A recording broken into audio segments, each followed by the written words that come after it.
Good morning, and we're so happy you are joining us today on Lifting You Higher TV Ministries. We thank God for the opportunity to come before you today. We thank God for our partners and our sponsors, and we're just excited. I guess you say every time I come on, I'm excited, but I am. We recently had a chance to speak with some of the black historians in Hattiesburg, Mississippi, and I have as my special guest today Dr. Eddie Holloway. And Dr. Holloway he wears so many hats, but I just want to tell you a few of the hats that he wears. He is Dean of Students at the University of Southern Mississippi. And he was active in the civil rights movement, the Voting Rights Act, and the list just goes on and on. He also served as a councilman in Hattiesburg for 16 years, and we're going to go into all of that in just a few minutes. But I'm going to let him talk to you about that. But at this time, Dr. Holloway, I want to welcome you to my TV program. Thank you for having me. Yes, sir. Yes, sir. Now, we know that you have been active in Hattiesburg. You are from Hattiesburg, right? Correct. What street you from? 904 Mobile Street. Mobile Street. Right. Everybody in Hattiesburg knows where Mobile Street is. Yes, yes. Now, back during the time during the civil rights movements and all of that, I understand that there were a lot of other businesses over there on Mobile Street. Let's talk about some of those businesses that were there. Yes, Mobile Street was almost self-contained. You could exist and live a happy and prosperous life traversing just Mobile Street. The medical facilities, dentists, haberdasheries, drugstores, cleaners, beautician, barbershops, restaurants, real estate company. So for the most part, without going outside of the catchment area of Mobile Street, residents were able to subsist and live an abundant life in that general area. Now, these were black businesses. Correct. Now, let me ask you something. During that time, people wanted to vote, right? Correct. But they had a hard time voting. So let's talk about that. Correct. During that time, the aroma was in the air for the acquisition and access to full citizenship. For the most part, the Mobile Street area was a vibrant community whereby people wanted to be civically engaged and for the uplift of themselves as well as others. And Mobile Street provided that. Churches, communities, people that had vision for greatness and for betterment in times to come. You know, as when I was in school, the instructors would teach us and to say something to the effect of, we're going to teach you in darkness, but today, tomorrow light will come. Wow. So as we prepare you, you must be prepared to know that the opportunities are not here right now, but there will be times when you can be availed of the liberties and the freedoms that all of humanity experiences. And so that was instilled within you all. Right. And as a result of that, you all went out and started trying to make things better, right? Right. I had the pleasure of speaking at a conference in Seattle, Washington back in 1985. And when I indicated that I was from the great state of Mississippi, following that gathering of approximately 10,000 people, there were numerous African Americans that came to say, I'm from Bassfield, I'm from Laurel, I'm from other small communities in and around Hattiesburg, and certainly Mississippi. So I think the atmosphere to be involved and to improve one's lot in life just was salient to everyday's movement.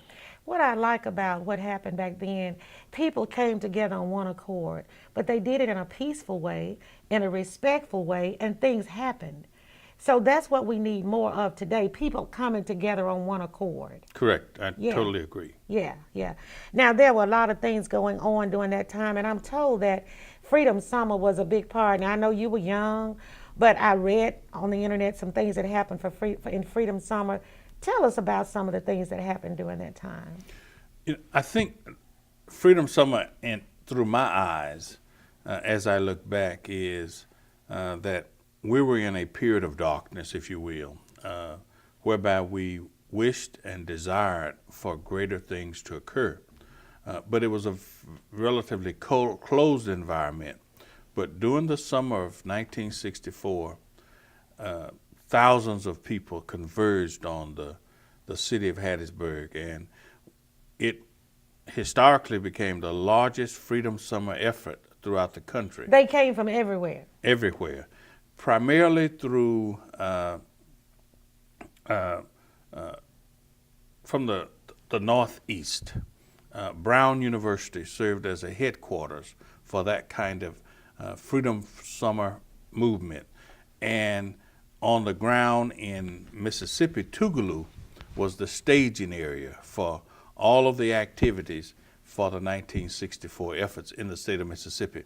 And the notion was that by virtue of Mississippi being prescribed as or described as the most anchored segregationist effort throughout the country, they figured that if they could break the backs of the stronghold of Jim Crow in 1964, it would radiate throughout the country, and it really did. So the people brought good news, and I remember seeing them coming in the various vehicles and walking and campaigning and encouraging people to vote.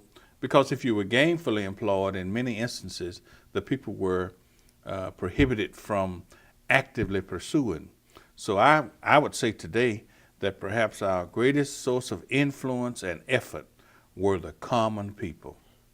They were the people that many may have not been working, many may have not been well learned, they had little to lose, the threats were not upon them. So today I think we that have ascended by virtue of employment and education stand on the shoulders of those that represented the least of us, because they were the ones that took to the streets and worked with the mass movement efforts and the boycotts that made today possible for all of us. But they were actively involved and they had vision. Even though they might not have had a job, they still got involved to make things better for other people. It was through their daily efforts that we, I think, have accomplished what we have, because they shared the vision and they really became the muscle, the feet, the hands to carry the mission to promote inclusion and to make sure that the tables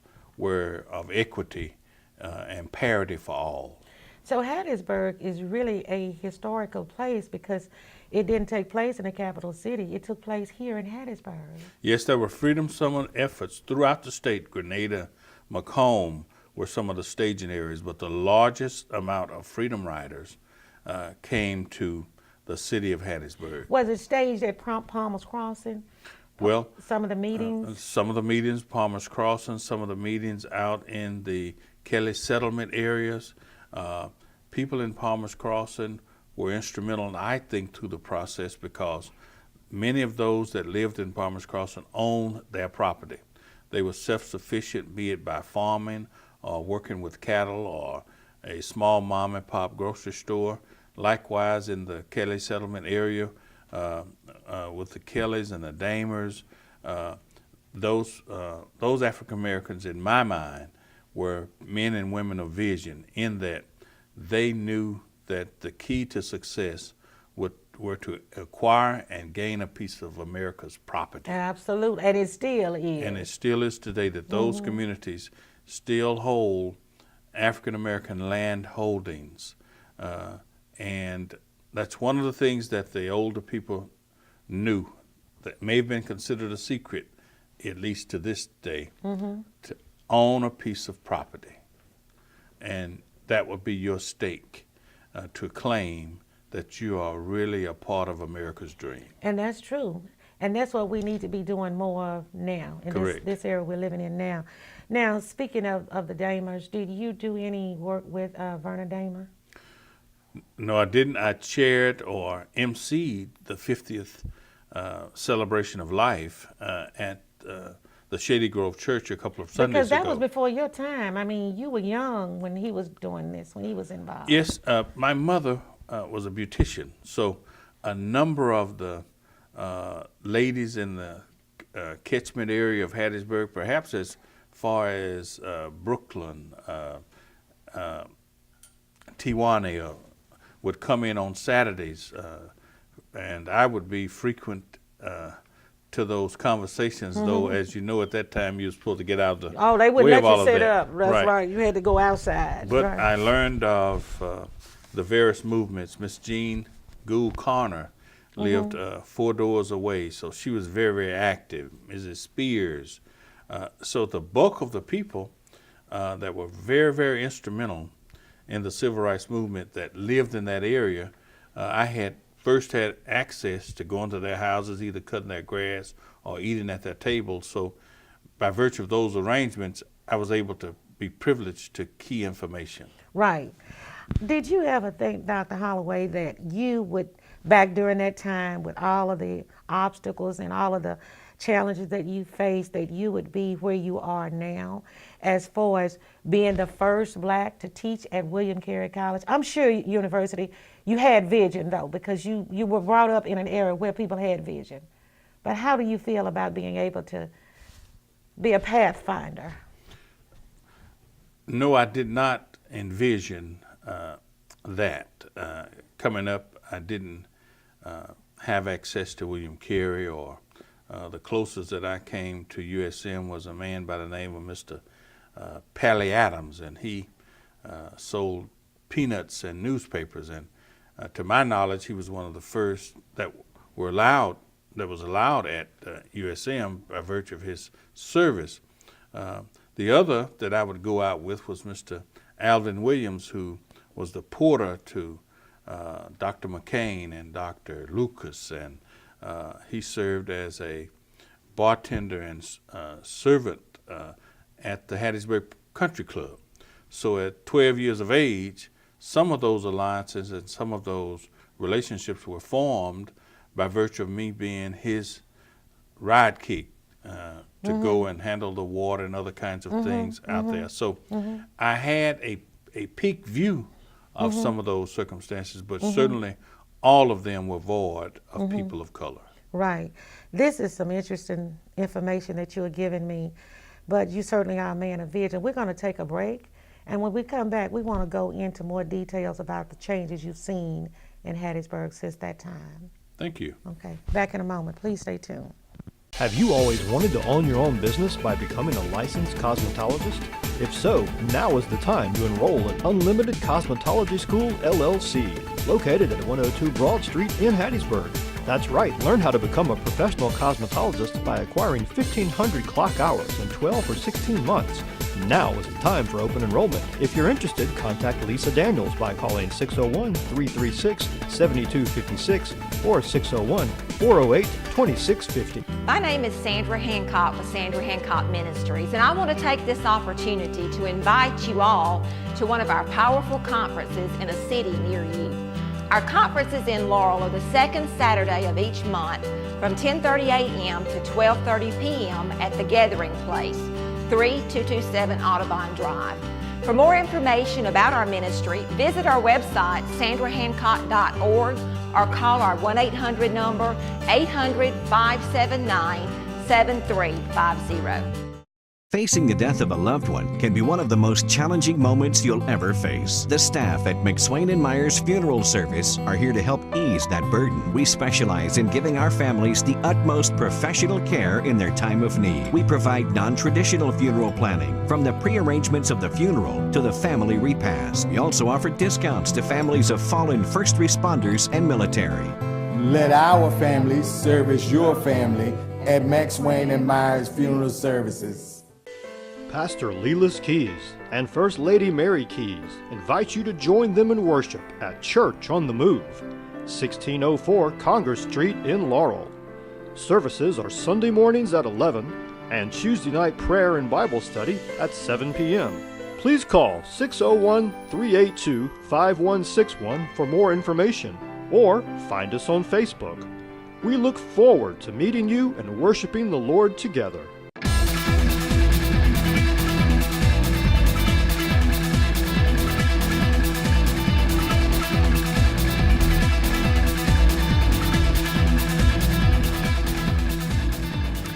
My guest today is Dr. Eddie Holloway, and he is Dean of Students at the University of Southern Mississippi in Hattiesburg, Mississippi.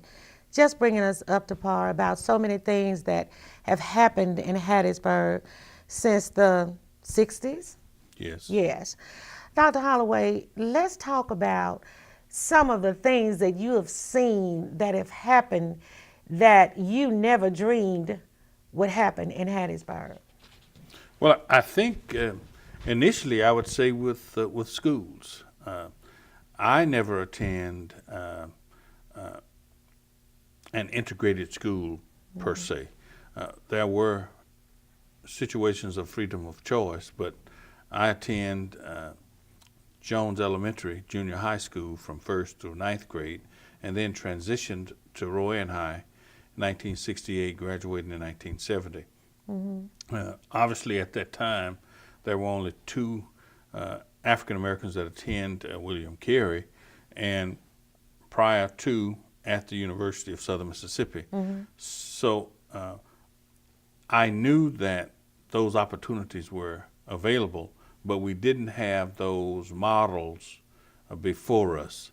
I didn't foresee the changes that occurred. I didn't foresee the change in the form of government. I have to give thanks and appreciation to Mr. Charles Phillips, Mr. Henry McFarland, and Mr. James Borkins, who filed the initial lawsuit that led from the commission form of government to the city council, mayor council form of government. That probably gave us the first picture of a fully integrated city government, along with Mr. Borkins serving as supervisor. So I think there's been a progressive effort that's been systemic, that has brought the changes on for the good of the city and certainly for the good of African Americans. That's exactly right. Now, are any of these forerunners still alive now?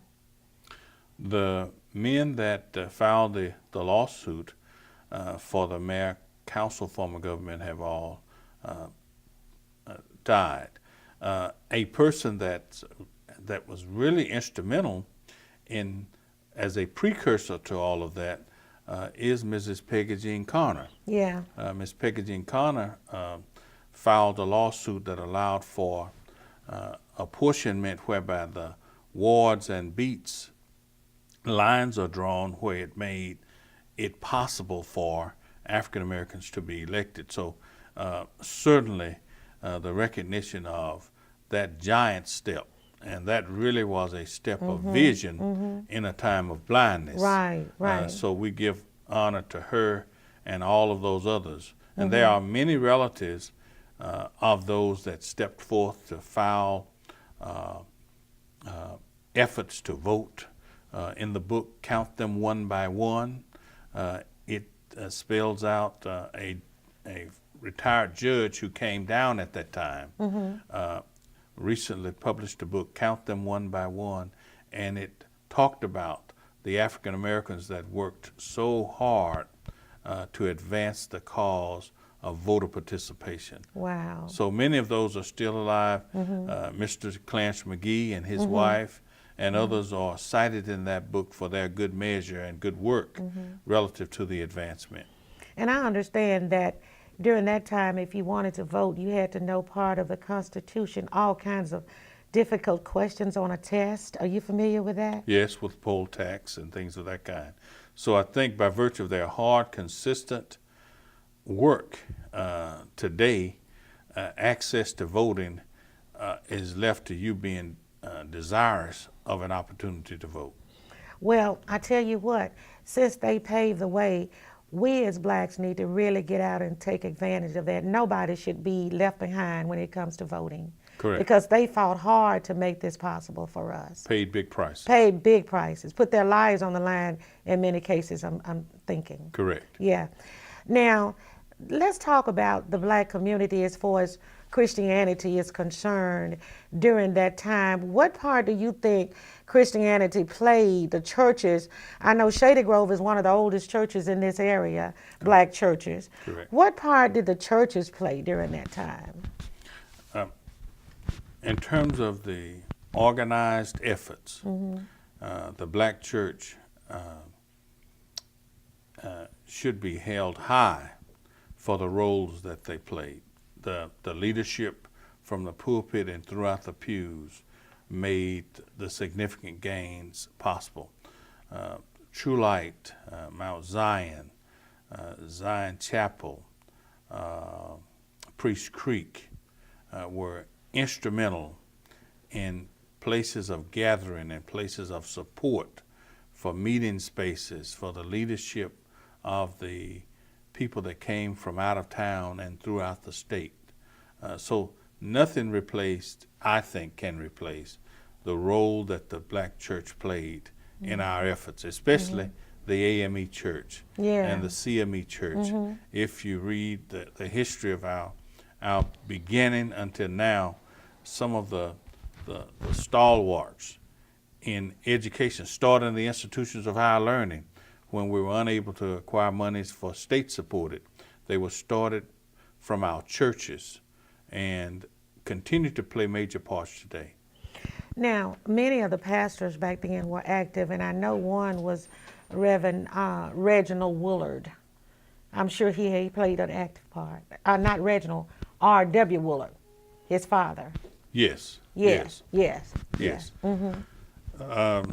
Reverend Grimmett and numerous others in what we would call the old church. Yeah. They gathered and worked with the National Baptist leadership,